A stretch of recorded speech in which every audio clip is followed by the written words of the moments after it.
While they were walking and talking about different impressions of Dandaka, Sita spoke a few words.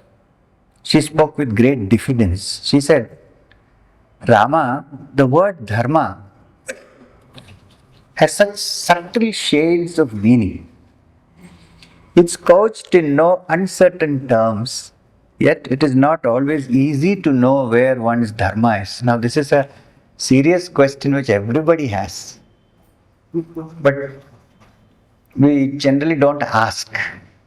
Just think we are right and carry on with our so-called dharmas. In the Gita, Krishna says, Swalpamapyasya dharmasya trayate mahato bhayat. Even a little practice of the dharma will take us across the ocean of the great fear of life and death. A little practice.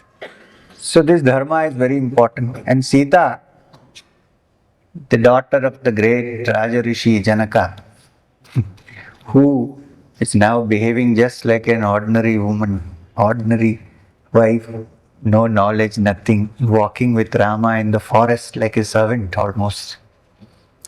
He's very wise. She says, I want to ask you about this dharma. Because there are subtle shades of meaning. To act rightly without swerving even a hair's breadth from it is possible and only for one who has no desires in his mind. I am wondering about it for some time now. Because the moment there is some desire, there is a likelihood of turning off a little. 100% only without desires. There are three attitudes towards the observance of Dharma. There are three attitudes towards the observance of Dharma. Am I right? These three should be avoided if one should be righteous. What is that?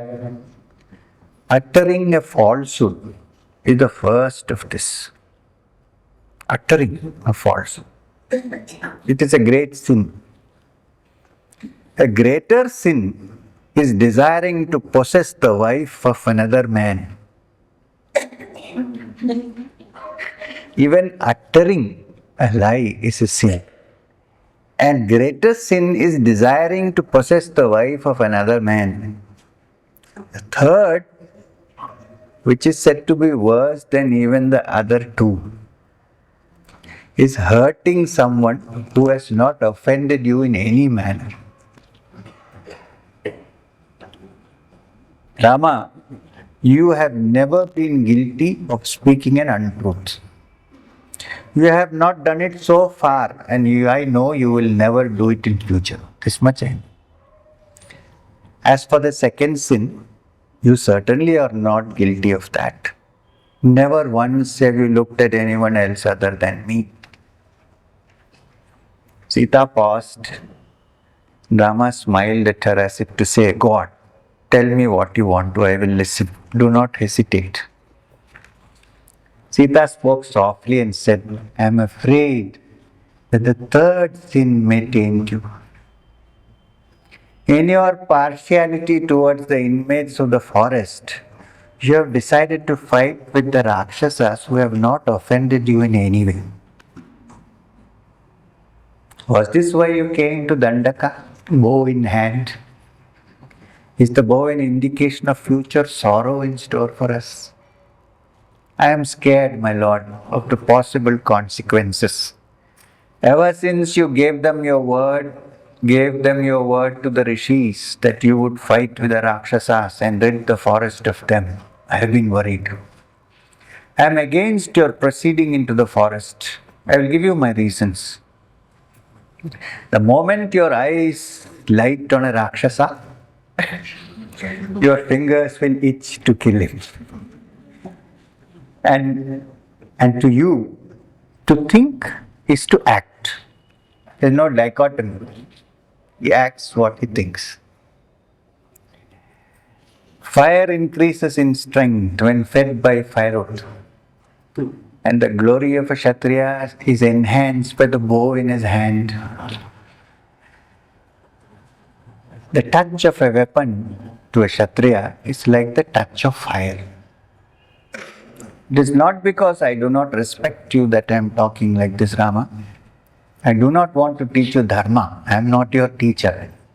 Far from it. But because of the privilege of love which is there between you and me, I am asking you if you have done right. Unless provoked to do so, it is not right for you to kill anyone, even if he is a Rakshasa. You have adopted the garb of a tapasvi. Then you should also live in accordance with it. When we go back to Ayodhya, you can go back to your Kshatriya Dharma. You should follow it there. This entire world is the essence of Dharma. Dharma grants all the four arthas, and man is granted peace if you observe Dharma. One obtains everything he desires if his life is strictly in observance of Dharma. Forgive me, Rama, for trying to tell you what you should do. A woman's natural fear of the unknown has prompted me to say this. You are an image of Dharma, and it is not pertinent to talk to you about it. Consider what I have said with your brother. Think it over and come to a decision. Rama was pleased with Sita's words. Sita, he said, I will never serve from the path of Dharma. You know that. You are the daughter of Janaka, the Raja Rishi. It is not surprising that you should know all the nuances of Dharma. But I am sorry for these Rishis. Consider these Rishis, Sita. They have donned the garbs of mendicants. They have abandoned all the pleasures and all the comforts of life just for tapasya. They are now distressed because of the Rakshasas, and they have come to me asking for help. They have lost their peace of mind, which is essential for meditation. And such good people are tortured and eaten up by Rakshasas. I must protect them. Tapas is very difficult to undertake, and they have done it. I consider it my duty to help them pursue their tapasya. I cannot go back on my promise. I may give up my life, Lakshmana, or even you. I may give up my life, I may give up Lakshmana, or I may give up you. But I have to keep my promise to the Rishis. Even if they had not asked me for it, I should have on my own accord offered to protect them since I am a Kshatriya.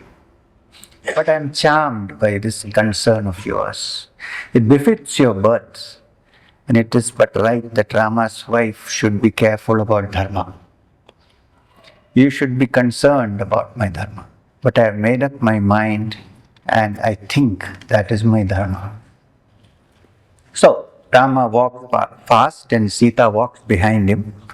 Lakshmana followed them, bow in hand, and so they walked.